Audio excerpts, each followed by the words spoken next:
Good evening, everyone. This is Craft Beer Blab. My name is Gunnar Soros, cyclist craft beer lover. To my left, or is it right, somewhere next to me, is my buddy Joni Di Pasquale, the man with the plan. He's got a great show every Thursday night, Bike Chat, and be sure to check in this week because it's going to be awesome. We have the legendary Sonia Lumi on, which is going to be a great show. And speaking of that, I mean, we've had a great run of guests on the Bike Chat here lately. Thank you. I'm good. Jenna Greaser, Famous Powell, Amanda Batty, and some awesome athletes. Be sure to check out the replays on those people if you get a chance to, because they're great to check out. I haven't done it so far this week, but I'm actually kind of in this mode where I'm trying to update the YouTube and my blog so that everything is current. Now, granted, that's only been a couple of back, I guess they're like back issues. I'm trying to slowly get them up so that we can get kind of up to date, so that if I can stop of it, then the next day after we have an episode, I can put it up and it's kind of current and relevant. But we'll see how it goes. Yeah, it's that's the beauty of social media and technology. It's like you get stuff done so fast and then you can't keep up with it. It's like how's this supposed to be helping me out? No, yeah. Well, it's just one of those things. So what do you got going on in Rochester, New York? What's up, bud? I was saying, what are you doing up in Rochester, New York? How's everything going? Good. I don't know if it's you or me, but you seem like you're a little pixelated. Want me to refresh? Let me refresh first. Okay, no problem. No problem. There we go. Hopefully that's better. Here comes. There you go. Cool. Yeah, you're good. No, just status quo, man. Status quo. Just grinding away. We had an 80-degree day on Saturday, and then the next day it was 32 and like freezing sleet, rain. It's been pretty crazy. So I mean, it's just you can't really bitch about the weather because you never know what you're gonna get. Tommy K, what is going on, man? But otherwise we're good, man. I'm just I'm not as bummed out as you about the cracked frame. I think I'd be really upset. What's the deal? What's the deal with your frame? Are you just out of bike, or is it way past warranty, or just DOA? No, well, I mean, supposedly Trek's got that lifetime warranty, so I'm going to be. I had spoken. Okay, so here's the backstory. In about September, October of last year, I suspected I had seen a crack, and it's weird because it's right at the seat tube, top tube junction, and so. It would come through as like a little grease mark. And so what I think is the grease would be seeping through from the seat post there. And so I would see a little grease mark, and then I would wipe it off. And then after you wipe it off, you can't see it. But then you go and do a dry ride or something, and the grease mark would come back, and then some dust would stick to it. And I'd be like, oh yeah, something's definitely going on. So I took it to the bike shop. And the first time I took it there, it was just one of the workers there, and he wiped it off, and he was like, yeah, I don't really see anything. I don't think you got anything to worry about. I'm like, yeah, okay. So then I wrote it. Then it kept coming back, and so I came back, and I know the owner at the shop, and I talked to him, and I said, hey, what do you think? It looks like a crack. It keeps coming back. What do you think? He's like, well, being that because it's like a flat finish paint job on there. He says, when you wipe it away, you can't see. Right. He said, so he goes, my concern is that we send it in, and then the only way that they're going to be able to tell is actually cut it down there and see if they can actually see the crack. in which case, not cracked, well, then you're kind of out of frame. And then if it is cracked, well, then we wait for it to get through. He's like, right. Maybe just wait until it grows more. I'm like, okay, I can see that. He's like, either way, once we're sure it's a crack, it'll be warranted, and you may have to wait a while to get a replacement, but it should be warranted. It's not like I'm, hucking gnar or, doing crazy downhill or anything. And so I rode it through the winter, and then sure enough, today I'm riding home and I look down at the seat tube and I'm like, hey, that looks like that's the crack. I wipe off the grease, and sure enough, I mean, you can literally see the crack. Oh. And, they took that picture and posted it up on Instagram, and that's with everything like Dwayne. So, that's how it goes. Aluminum will fail eventually. So it's one of those things. Just bummed that it's right at the beginning of the season where it's like, okay, you're itching to go ride, and it's gone. So. Right. Well, I think like you said, the good news is that hopefully they'll be able to take care of it, and if nothing else, we'll be able to get some kind of hopeful deal to get back out. Well, I mean, does it totally affect to me? And it could just be psychological. It feels softer, sitting on it. It feels a little more cushiony, but other than that, it doesn't affect my ride. If I stand up and sprint, it's not like it's not like passing all over the place. So it's right. It's one of those things. But I am going to strip it down, and probably this weekend sometime just take the frame and say, hey, here it is. See what you can do. And like I said, hopefully Trek honors it. Right. Like I said, it's not like I was doing crazy jumps and all that kind of stuff. Just regular cross country riding and doing small drop offs and stuff, but nothing nuts. Nice. Well, what we got going on here? It's not loco to drink local. Is in the hood. Other than boys, I see that New Belgium is finally made its way to New York State. It was out there. I had noticed a couple. Yeah. Well, and it's surprising to me that New Belgium is kind of one of the bigger craft breweries, but that they're still not in every state. Our buddy Oscar Blues is in every state now, whereas New Belgium isn't. So well, I mean, I think the advantage here with Oscar Blues, being not being. I mean, they're based in both Colorado and the East Coast, so I think their distribution capabilities, that was probably a little bit easier to span those holes where New Belgium is a Colorado-based company. So I think that it was probably much easier to span their distribution westward before coming east. And I don't know why, like you said, that it took so long. But again, that might be back to our conversation where if they are the sole distributors of their products themselves, it may take a little bit longer to bridge those logistic supply chain gaps. You know what I'm saying? Where if it's like you're like an Anheuser-Busch, like they've got listed companies in their back pocket, so it's a lot easier to get A to B. And I think the other thing too is with the the distribution middlemen, like we've got a couple.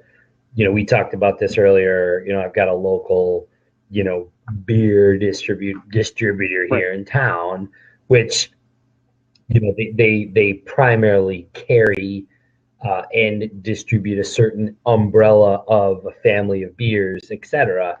And then I guess supposedly the way I understand it is there are some alternative brands that they carry as well, but don't openly advertise it. So I guess where I'm going with that is that said, obviously the priority for distribution is, the bigger box bread and butter brands that, as we had many, many conversations on previous shows about shelf space and packaging per unit cost. And we were talking about that the other day where I think that in a marketplace where you're seeing two split conversation, the craft beer customers becoming, much more educated with what they want, what they like. But then again, you've got the other marketplaces like, screw that. I just want, cheap, good beer. Right. And, that said, there, I mean, in a pinch, I have to say, there are some decent, like, inexpensive choices. I mean, clearly not my go-tos, but as we know, right. In the premise of how we talk. So at any rate, it's good to see. I'm excited about it. I've not actually had a chance to go and buy some locally, but I mean, it's certainly a good sign. Yeah, no, they got a number of really good beers, and they do. What is it? Oscar Blues has, I think, three breweries. So they have their Colorado, they have their East Coast, correct, and they also have their Texas one. Right. But I think New Belgium does also have they're in Colorado, and then they also have an East Coast brewery too. And I think it's not far from Oscar Blues. Really? Yeah. But yeah, I'm sure it's like a distribution type of thing where, maybe a certain company carries right. for them here and there and, wherever. And so they can't it takes a lot of effort to get into a distributor in whichever state, right. We're talking about, in your case, in New York State. Right. So it took a while. But what are you drinking tonight? I'm drinking a blonde Fatale Belgian wheat. I actually stumbled across it from a good friend of mine that frequented Pella, Iowa, and managed to bring some back to me. So it's good. It has an 8.5. Refresh real fast. Try and refresh your browser because you're kind of jumbling. The audio's real messed up there. Okay, I'm going to refresh. Hang on. Okay.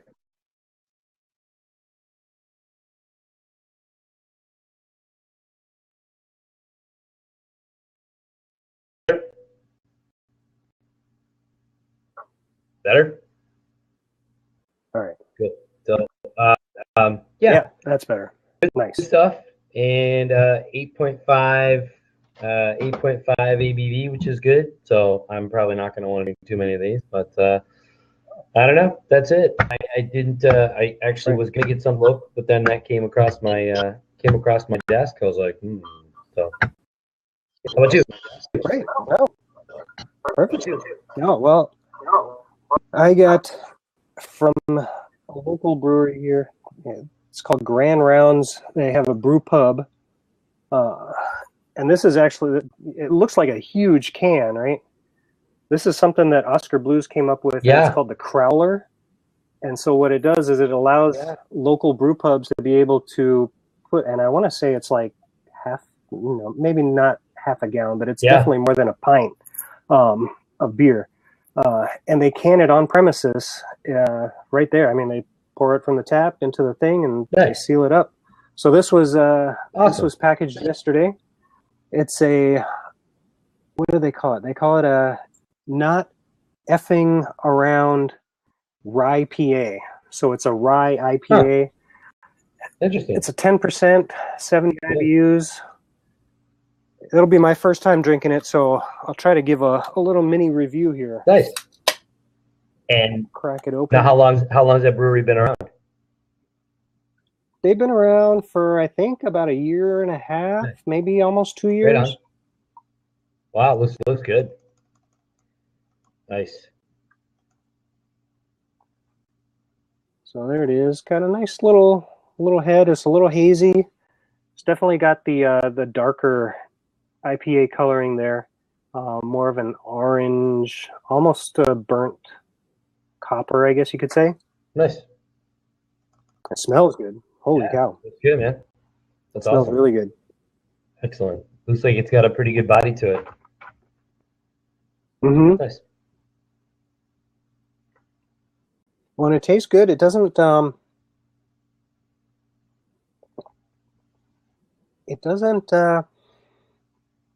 it's not as fruity as some IPAs. Okay. So, definitely not like a like a Sculpin or even like a Hop Slam. But I mean, there's a hop presence to it, and there's definitely some bitterness to it.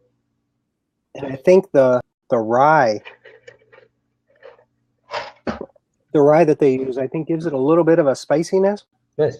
And so probably it's a good thing that they didn't choose to use like fruity flavored hops. They kind of did something that I think plays on that little bit of spiciness to it. Right. But really good beer. Nice. And so that kind of ties into the topic of local beer. So they are literally like 2 miles away from me in downtown Rochester. They opened up as a brew pub. They actually have on premise. You can tour their facilities and see. I mean, it's not a huge operation. The room that they brew in is literally probably about 10 feet by 10 feet. Really? So it doesn't take a lot of space, but they also have a great restaurant, some great food. But a kind of an interesting thing that they do that they just did recently. There's a local homebrewing club, which I've debated on joining, but what they did was they allowed people from the homebrewing club to come in, help them get a recipe of wort going, wort is the beer before it's fermented and before the hops are added to it. And then they let everyone take home a 5-gallon bucket of the unfermented beer that then you can take yourself, you can boil it, add in whatever hops and kind of modify it yourself. And so the homebrewing group here, they did that. And so a number of them took different 5-gallon buckets home, and they're going to probably do a tasting in a couple of weeks where everybody brings their beers back, and here's what I did with it, and then here's what I did with it.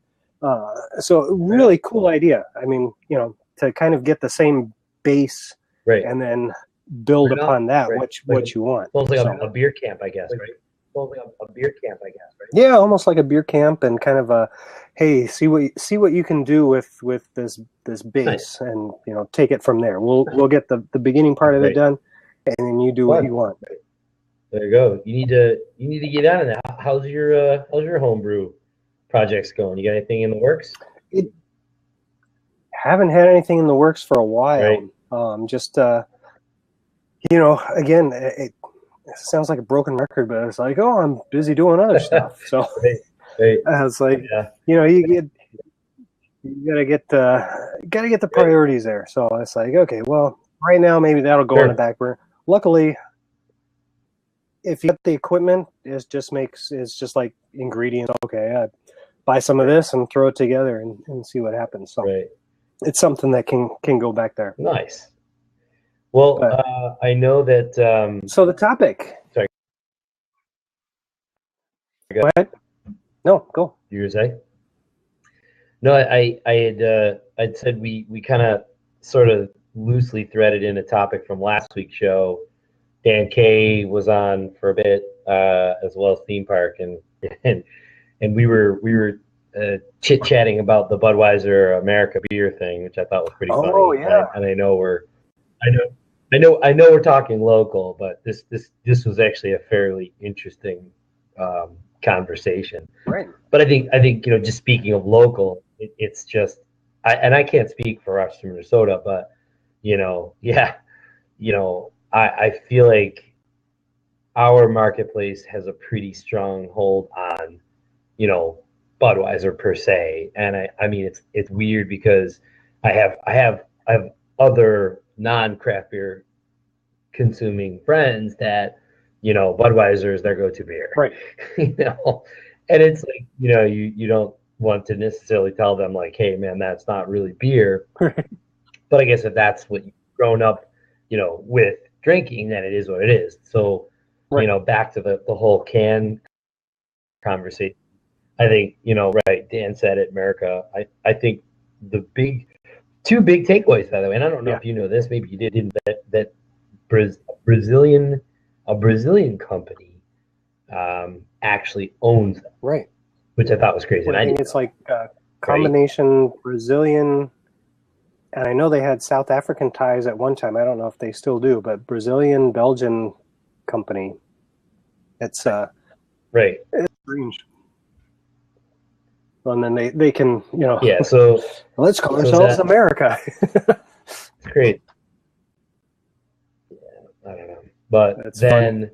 they were saying also how that the irony is with it being election time and the Olympics coming up, and I don't know, Right. just and they changed they changed the verbiage on the can. It's like e pluribus unum and all Right. that crap, and I was like, no. Well, you know, it's a great marketing move, I think.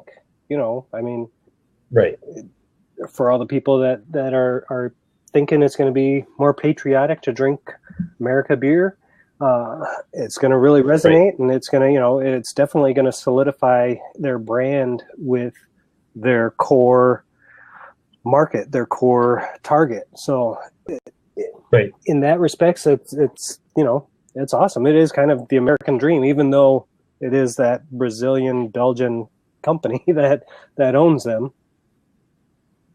But it's it's crazy. It is crazy. I mean, you know, on the one hand, it's like, oh, good for them. You know, they're getting this marketing thing down, and you know, use it while you can. And then on the other hand, it's like, well, in some ways, it's kind of shady because how American is it really? I mean, yeah, St. Louis, Missouri, Budweiser, you kind of, you know, you have the images of the Clydesdales and all that, but then how much of that is just imaging and marketing because they are this global brand owned by companies in Brazil, South Africa, and Belgium. So it's tough to say. You know, that right. So, but I think, you know, it's definitely it is a marketing thing, you know, and I think it gets back to, you know, sort of the local fare about talking about, you know, local beer and whatnot, like, you know, Surly in your neighborhood and, you know, a couple of the local craft beer companies. You're actually the Fairport. I think we may have mentioned this before. I know that Adam on Barrel Backers, he's able to get Fairport Brewing Company beer, and that they're doing some really good things. There's a couple other local breweries like Lost Borough. I think I may or may not have mentioned they did like a cream ale nitro, which was like fantastic. Mm-hmm. And you know, there's just a lot of great things that are going on locally, you know, for beers and stuff. So nice. Okay, Clydesdales themselves aren't even American. Yeah, no, it's true. It's true. Well, right. So that's, you know, marketing, man. Whatever they can do to, you know, more cans they can get out the door, the better, I guess, you know. Right. Sad truth, unfortunately. Right. Well, and like you said, I mean, I got lots of friends that that are not into craft beer at all, and like you said, their go-tos are Bud Light, Coors Light, and I don't know, what are those Beer-A-Rita guys? You guys keep skipping on me. Blab is really frustrating me today. Yeah, you know, I heard Blab was having problems today. I heard that through the grapevine. I could try refreshing again and see if that helps. I know, Jonah, every once in a while you cut out too. So I'll go ahead and... It's mine as well. Go ahead, refresh. That's fine. Yeah, I don't know. Right. Yeah, I'll refresh. Yeah, I don't know. I've been trying to. It helps for about 30 seconds. Yeah, it's. I don't know. I don't know if it's connection. I don't know what it is. I've tried.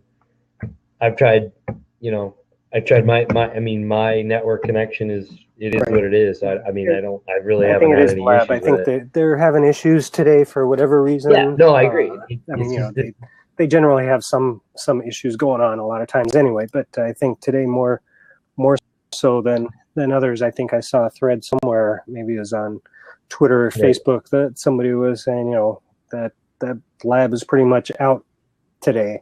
And I was hoping that by the time the evening came around that it would kind of resolve itself. But that's... And, you know, we both, the irony is we both know that. It's just, you know, with live stream, you get what you get. I mean, It is what it is. I mean, I'm hearing you, Dan. I'm just as frustrated, but sometimes I think in No, this situation, it's yeah, a technology. No, no, you're not. You're not. That's the way it goes.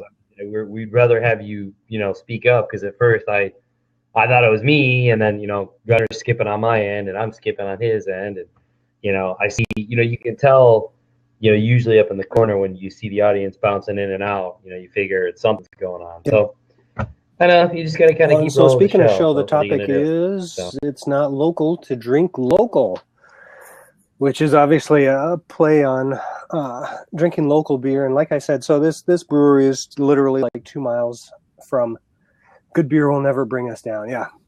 So they're literally 2 miles away from me. And, there's a lot of different benefits to drinking local beer. And local can be different for everybody, right? So, like, there's regional beers. So, like, here in the Midwest, there's beers that Dan K and I can get that are still fairly local. Some of the bigger companies like Summit and they're pretty much local beers. Then you get into the more state only beers, of which and I guess you can't consider Surly that anymore because they're going out of bounds. But there's some beers that you can only get within the state, and then you have the real local breweries that are like Grand Rounds. Literally, they only serve in their brew pub, and that's it. yeah. There's a couple other smaller breweries here in Rochester that are like that. And you'll probably see a lot more of these in all states and all places. And there's a number of different reasons why you would want to support them. One caveat I have is that only support local breweries if they have good beer. If their beer sucks, don't go there because then you're just kind of supporting crap beer. Yeah. Right. But the main thing is that the money that you spend, like the money that I spent to get this little crowler of beer and get my dinner last night, kind of stays within the community, right? It stays within, like, here in Rochester, Minnesota. So obviously my server gets a tip. The people in the brew pub, they get paid. The owners of the company get paid. But that money kind of stays within town rather than going to some big corporation that's somewhere else that they take your money and give it to people in Brazil or people in Belgium. And I'm not saying that those people are bad, but I'm just saying it doesn't help your local economy to shop that type of beer. The other thing that it does is that it promotes interest in your local area. Hopefully it helps promote interest both on a consumer level and maybe by some other brewers to kind of think about, hey, maybe I can open up a brewery or a brew pub, but also that the local consumers are out there and they're willing to try something different. So you have a local brewery that is putting out beer, and the people going in are like, hey, maybe they wouldn't at the grocery store or at the liquor store buy a craft beer, but when they're out to eat and they're at this brew pub and they're enjoying their dinner, they're likely to try one of those local beers, and they're likely to say, hey, maybe this is good or whatnot, and give it a try. So the more consumers there are, the more demand there is for craft beer, and then the more craft beer can grow. I think the thing is that it's actually a lot of the local breweries that you're able to get the growlers and the crowlers and things like that you're not going to get from at least many of the other craft beers. Like, for example, I've always, to your point, is like I've always used that as a good sign of any locally made craft beer that's available in that type of like a bomber or a growler. I mean, typically is going to be share worthy beer. The only thing I have about that is that we both know you get a growler, you really have to kind of focus on consuming as much of it as possible. And if it's again, let's be realistic, a one sitting, to consume, a growler in one sitting. I mean, certainly it's possible, but it really isn't sensible. I mean, if you're sharing it, that's one thing. Typically speaking, but if you do like cap it per se, the next day it definitely loses some of its, obviously, carbonation and or flavor, and or Right. simply put. Right. It definitely So, for sure. But these crowlers are great because I think they're a little less than half the size of a regular growler. So it is, I mean, it's probably just a little bit, I don't want to say too much for one person, but it's probably at that upper limit of, okay, well, I've got, 2-3 pints. Oh, let's see. It says content 750 milliliters. I don't know what that turned out to for ounces. Let me see if I have a conversion. Volume. The milliliters to fluid ounces. And so it looks like it's about 25 ounces. Crowler. So just under 2 pints. So that's a good amount. Yeah. That works. Comfortably drink works, just a little under 2 pints. Yeah, reminds me of just have one. Yeah, I'm just having one beer tonight. Bring home the gallon growler. And yep, just one. That's the way to do it. No, it's like I guess it's just a little bit, maybe just a hair bigger than a lot of bombers, because I think bombers are usually like 22 ounces. So at 25 ounces, it's like just the right amount to enjoy yourself and possibly share with other people if they're around. Nice. Or like I said, if you're going over to a get together, a party, I think it's always nicer to show up with something like that, because then obviously people see that like, whoa, this is like, this is like legit. Not that, again, obviously we know there's plenty of quality craft beers that come from bottles and cans. That said, I don't know many parties that I've gone to where people show up with crowlers, although that is fairly new. I mean, fairly new concept. Right.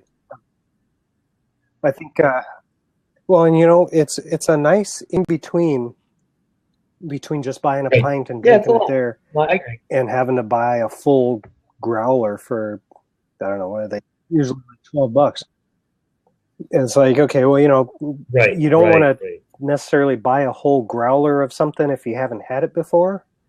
Or something like this, it's like 2 pints. Right? Okay, I could drink 2 pints of anything. Depends what the ABV is. Like if it's like Scotch ale or something like that, you never know. Right.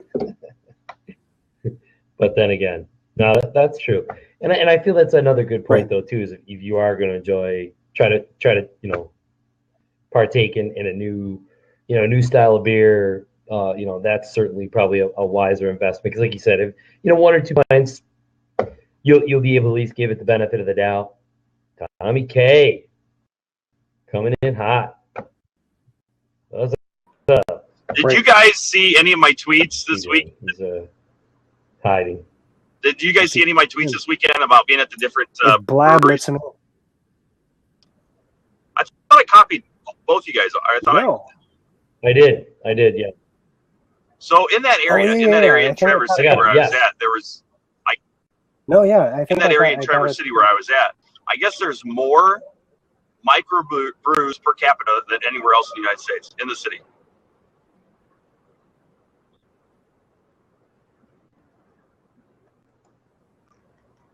That's awesome.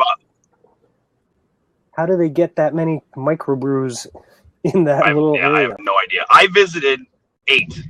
We went to 8. I just tweeted 2.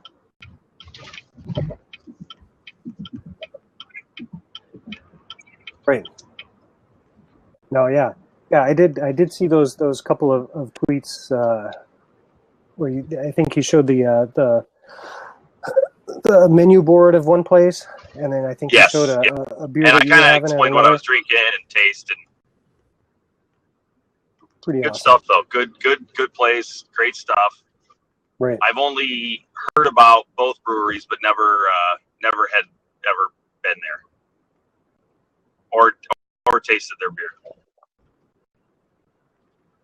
Right.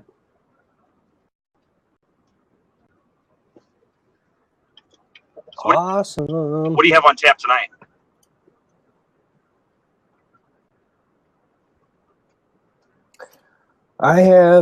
It's from a very local brewery, Grand Rounds. Very good. It's a rye IPA. They call it Not Effing Around. Yeah, it's good. It's 10% ABV and 70 IBUs. So, yeah, Blab is getting really bad. Looks like Jonah popped out. Hopefully he'll jump back in. He commented Blab choppy has connection. been having issues. Blab's been having issues tonight. I was on a forum about an hour ago in regard to that very topic. Right. I know I had seen other threads about it that I guess people have been having problems with it. Everybody everywhere for the whole day. So I guess that's just one of those things. Yeah, that's this true beta form in its finest. So that's how it goes.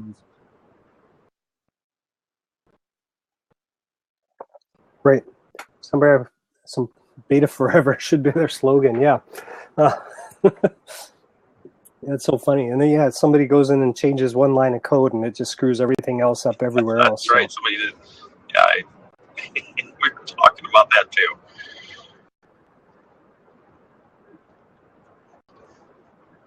So what was Mr. Jonah? So Jonah, are you going to come back in here? Or?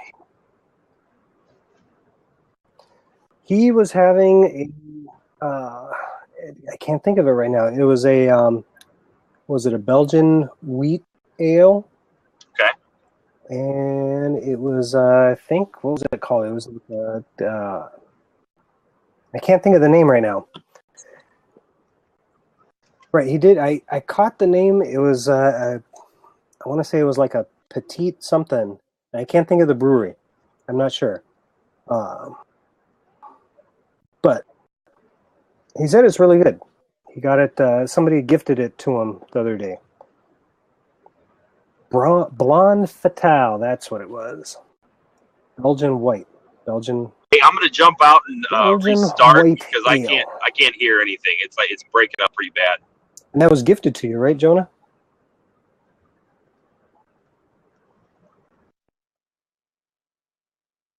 Right.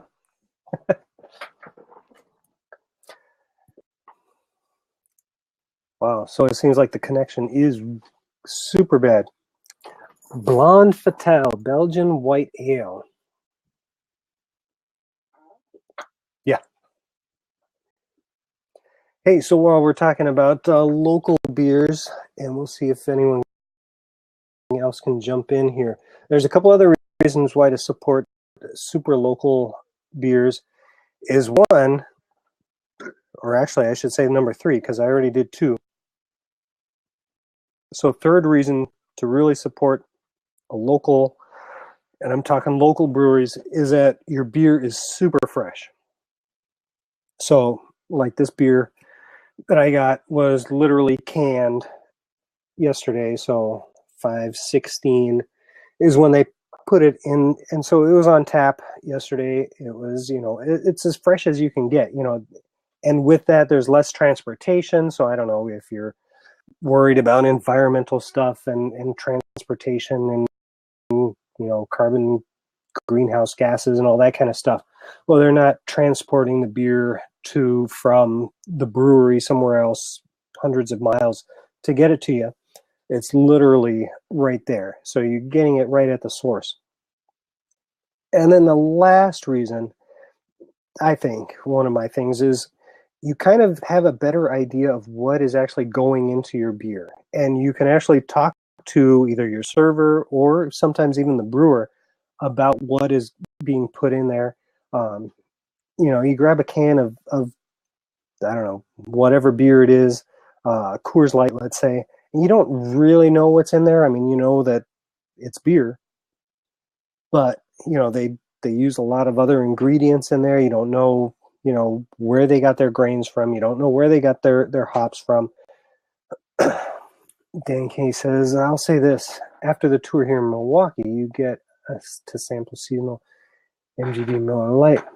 Miller Lite that I had was the best Miller Lights I've ever. Right. So I'm sure, yeah, being at the source and having it fresh probably makes a huge, huge difference. I think, Dan K, you hit it on the head there. Having fresh beer is super important. Right. It totally makes sense because,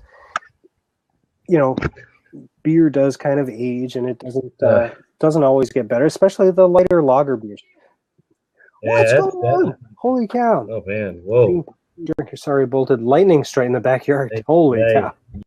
No, yeah. Yeah, no, you just about the fresh beer. No, I will agree with that 100%. And I think that's why a lot of, of the local, breweries, continue to do as well as they do because, obviously they get a core, local audience and support. But I mean, let's not make any mistakes. I mean, there are like people and friends shipping their friends, cooking supplies. And, I've had a couple of my buddies I know that, have shipped off growlers to their friends and stuff. And, let's face it. I mean, the mail couriers or the logistics people we have, they obviously have the ability to send things like that so that they're intact. And, it's good. Dan K, my friend went to Boston for his honeymoon. I know Sam Adams here is not exactly the most popular, but he went there to Boston. He says fresh. And yeah, no, I agree with that. And I think Gunnar and I both said this. I mean, we're, Sam Adams is a huge gateway to, opening up doors for people like in craft beer. And you can't, again, I will tell you that, they Sam Adams, two things. Sam Adams does what they do right. They do a good job at it. And I feel like they're still very true to their brand. Like, they're not making, watermelon beer and fruit beer. And, I respect that from a company like that. That said, I feel like back to, Gunnar's point and what we're just talking about, Crud Light, just about local, local breweries and stuff, about obviously supporting the local economy. I think the other thing too, to Gunnar's point, it is really nice to see, your local, heroes go big. Like, for example, Three Heads Brewery is a local brewery here that's starting to really make some big traction. Naked Dove is another one that's really starting to get some good traction. So, I think for me, it's kind of a cool sense of town pride when, Gunnar can go to the store in Rochester, Minnesota, and pick up, a sixer or a growler of Three Heads and vice versa. Someday, we'll be able to get Surly here in Rochester, which would be fantastic. So you just got to kind of hold out for a while, but I think it's and again, as we said this before, it is sort of that kiss of death. It's like, be careful what you ask for. You don't want your local pub / brewery getting so big that all of a sudden, they scale so rapidly that they don't have that, hometown flair and fave anymore. Just right. Well, and that kind of that's kind of a good point there because too. I don't want to say this wrong. Not every brewery or brew pub wants to be the next, I don't know, Surly or Sam Adams or whatever. Right. There's a lot of local breweries that want to just stay, like this Grand Rounds Brew Pub. Sure. From what I can tell, all they want to do is be like a restaurant that serves good food and also serves good beer that they make themselves, which is awesome. So their goal isn't to become the next, Sam Adams or Budweiser or even New Belgium, Oscar Blues or Surly. They want to serve the local community, and they want to, I think they have it figured out where, hey, we can make enough to make a living and live comfortably and serve the local people good beer. Dan K says Water Street Brewery in Milwaukee is take away from the fact that, because Sam Adams is still a craft beer, and they do have some really good, like the Rebel IPAs. I love them. I got to try that grapefruit IPA that they have. But they do want to be a bigger craft brewery, Right. But not everyone wants to do that. So. Right. Yeah. It kind of, and like I said, I think you're right. Well, and I think it kind of parallels some of the, we talk about this a lot on Bike Chat also, that, there's the companies like Trek and Specialized that are, obviously they put out some great product, and they're huge companies and they're able to have these huge budgets and stuff. But then you also have companies like Squid and Ventana, that, their goal isn't necessarily global domination and sponsoring huge teams and being this huge company. They're happy kind of serving their market and being small, as long as they can make a living and do what they do. There's a lot of companies like that, and they kind of keep that passion going, because, you look at Trek and Specialized, and they don't necessarily have much passion in their product. They put out great product, but there's not a lot of passion behind it, at least on the large scale. Right. Yeah. Miles per gallons do you guys get? That's a good question. I'd have to figure that out. So Dan K says, if you drink beer while biking, how many miles per gallons do you guys get? Well, let's see. I know I can comfortably probably drink a pint for 50 miles. So what is that? Miles per gallon. So we would have to, there's 4 pints in a gallon. The math just got hard. 4 pints to a gallon. So that was 200 miles to a gallon. Yeah. So I would say 200 miles to a gallon.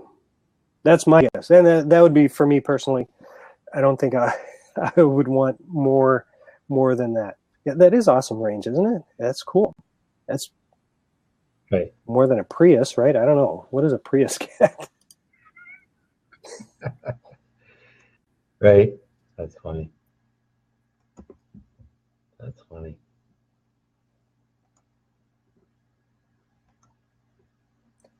Your bike's faster than a Prius. It probably is in some conditions. I think I just saw that the Prius gets 58 miles to the gallon. So yeah, definitely more miles per gallon. Nice thing here in Orlando is that more and more box store bars, restaurants are taking Crudweiser off the tap and putting local beers in.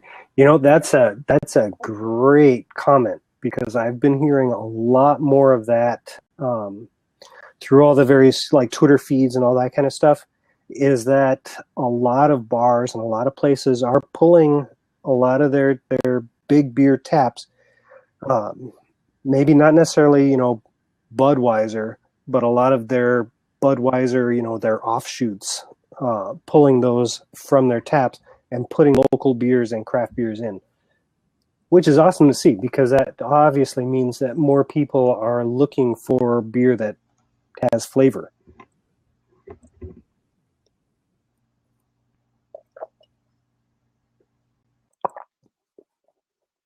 Whoops. Looks like Jonah jumped out there.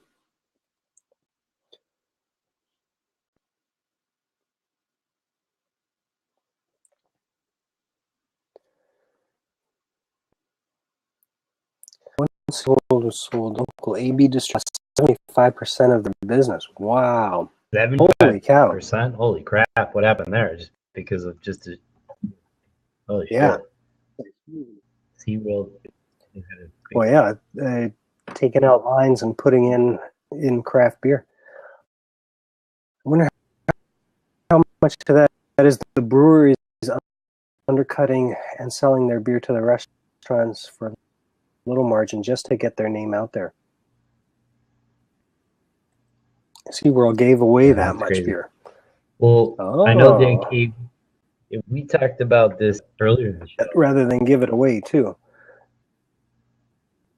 Yeah, it's crazy. Right. And Dan K, I wonder how much the breweries undercutting and selling their beer to the restaurants for a little margin to get. Well, the problem is when they're making and manufacturing beer at billions of gallons, I think they can do that. Their per unit cost doesn't even touch what your local craft brewer even just gets their raw supplies to brew. Right.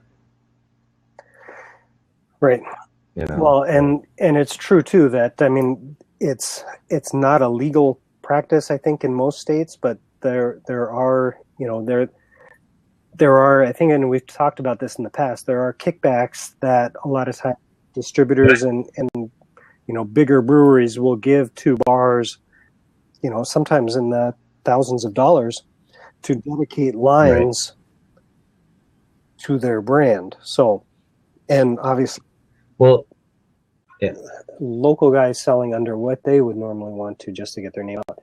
I'm sure there is a little bit of that, but I think, and I could be wrong here because I don't know anyone necessarily right in the restaurant business or in the bar business, but I think for a bar to give tap lines to a craft beer kind of is a nod to saying, we believe in your brand, and I don't think they're going to necessarily, pay less for it. It's like, how can I put this? I don't think that the craft breweries have as much of a margin to give deals away and sell under what they normally would just to get their name out. And I think bars that are willing to carry them are willing to pay that extra amount because they have the confidence that that beer will sell. Right. So, does that make sense? So it's like, the bars that strictly serve, the big beers, the Coors Light and the Bud Light and the Budweisers and the Coors and the Miller, and they don't see the value in putting that tap line in, they're, even if it's at a good price, they're probably not going to give them a chance. I think that's what I was trying to say there. So, well, I think, and I think, don't forget, you got to remember, it's the audience that they're either, their existing demographic, the college kids, or whatever, people that just straight up drink cheap beer. Let's call it that. Right. But that's as far as what's available. Like, for example, I can remember back in the day taking snowboard trips out west, and it was like, Coors Light, Lone Star and whatever, or Budweiser. There were like there were like three beer choices. That's it, right. Or whiskey, and this was, I'm talking like Midwest, and and that was pretty much all over. Like, wait a minute, if we went to like a more uppity bar, they had like Heineken in bottle or something stupid like that as their import. Right. So I think it's, it's a lot of that. I think you're absolutely right about the fact that, bars / restaurants don't always want to, take that unsure line and put, a non-domestic on tap, or, whatever. Let's also remember that, again, to put craft beer on tap, there's going to be a price. There definitely is going to be a price per keg, per quarter barrel, whatever you want to call. And I'm with you in that, again, those restaurant owners, again, have to see the need, the demand, the customers coming in and say, hey, do you have Surly Overrated or whatever? I mean, if the barkeep, or the wait staff keeps saying, hey, we've got customers coming in asking for beer, craft beer, ABC, then obviously at that point it may be too late, but they sit there and they realize, that they may need to put it on tap, and then obviously they do that, and then obviously then from there, that's where a lot of that social sprawl builds. Like, oh, hey, did you hear? Gunner's Bar now has Surly Overrated on tap, and now you get again, that's where the dominoes start building up. Also, too, the other nice thing, don't forget, is I feel like social media has really been a lot of the backbone for a lot of these craft beer companies, and that nobody's excited to tweet about the fact that they're drinking Budweiser beer on their social platforms. It just happens. I mean, okay, me, unfortunately, once in a while I do happen to drink a Bud or Corona, but I'm not like super stoked about it. Like, hey, check this out. I'm not like, Gunner, I'm not like you where I'm blowing up my Instagram feed to be like, hey, check out this mother load. Right. I got a Coors Light right here. Check it out. No, yeah. Not very many people are doing that. I mean, there probably is a couple, but I mean, you get more of I'm embarrassed to post that I'm drinking Crud Light. No, but I mean, I think to your point, Jonah, that, when I do drink one of those beers, if I'm with somebody and, that's what they got and it's a social situation and it's like, okay, we're going to drink, Coors Light or Coors or Budweiser or whatever. It's like, I'll have a beer with you. That's fine. But I'm not going to sit there and post on Untapped and take a picture and post it on Instagram. And it's like, okay, well, that I don't need to post that. So I do. I call it slumming. I do. I put it up there just so I can say I have. Like I feel like every true Untapped aficionado has to check in at least one or two of those low brow beers. I think the lowest I've ever stooped was the Seagram's Calypso Breeze or the Pina Colada. I think I was like, it was a snowstorm this past winter and I couldn't get out of the house, and I had it in the fridge, and it was like one of those drinks / beers that like tucked away in the back corner of the refrigerator. I was just like, oh man. Right. So anyway, right, we call that rehydration. And then, hey, did you see that? Yes. Did you see Dan K's comment about a whiskey blab? Yeah. By the way, I did. Yeah, we'll definitely have to do that. Maybe not this next week, but did you catch that one, Gunner? I did. Yeah, we'll have to do that. I think maybe not this week, but next week, the week after next Tuesday. How's that? I've got whiskey in the cabinet. There you go. Yeah.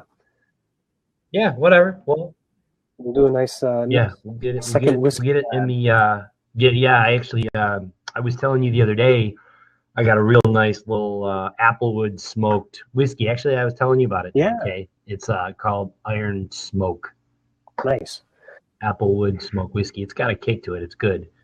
I will try drinking it at the start of the show, not before. Otherwise, I'll be drooling and blabbing. And by the way, if you keep seeing those retweets of that, the Imperial Stout whiskey blab, I think that's. I keep reposting that because it seems to be one of the more popular shows that we keep repurposing. Right. It's probably telling us something. I don't know. Maybe we need to get the cast of characters out of time. Hey, by the way, Rush Miller Foundation, rumor has it he's coming out of retirement. So I did talk to him, and he's been grinding away. Every fourth or sixth word you say, yeah, it's pretty spotty. Here, let me. I'll try to refresh here one more time before we pull the trigger.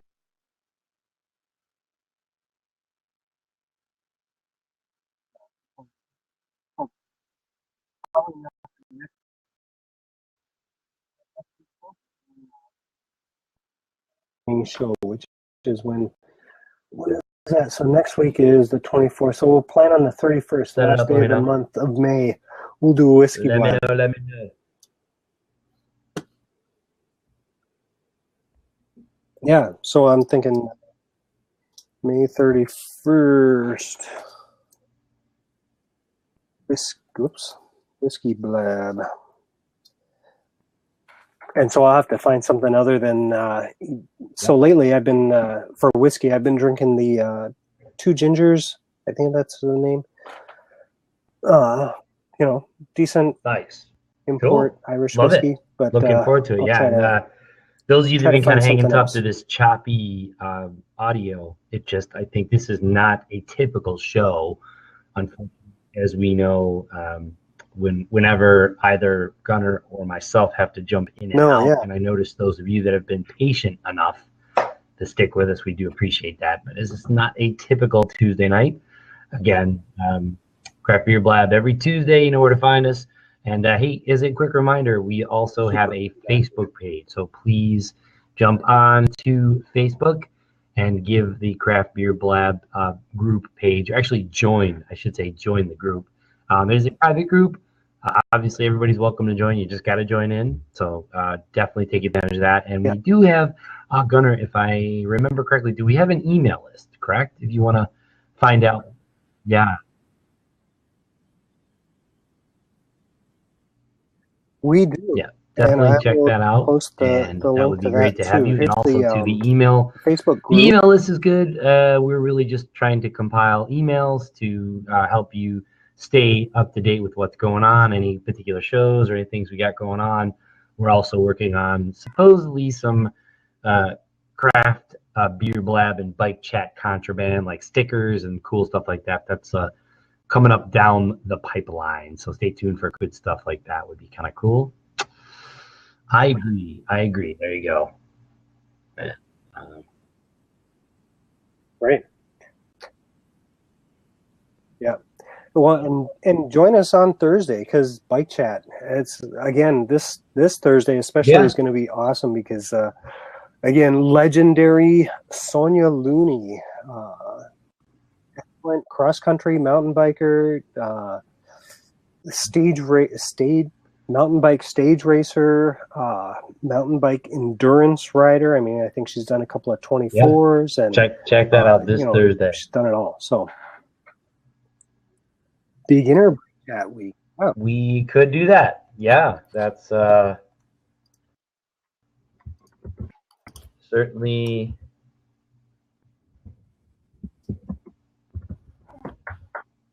an option. We can definitely do that. It's a great idea.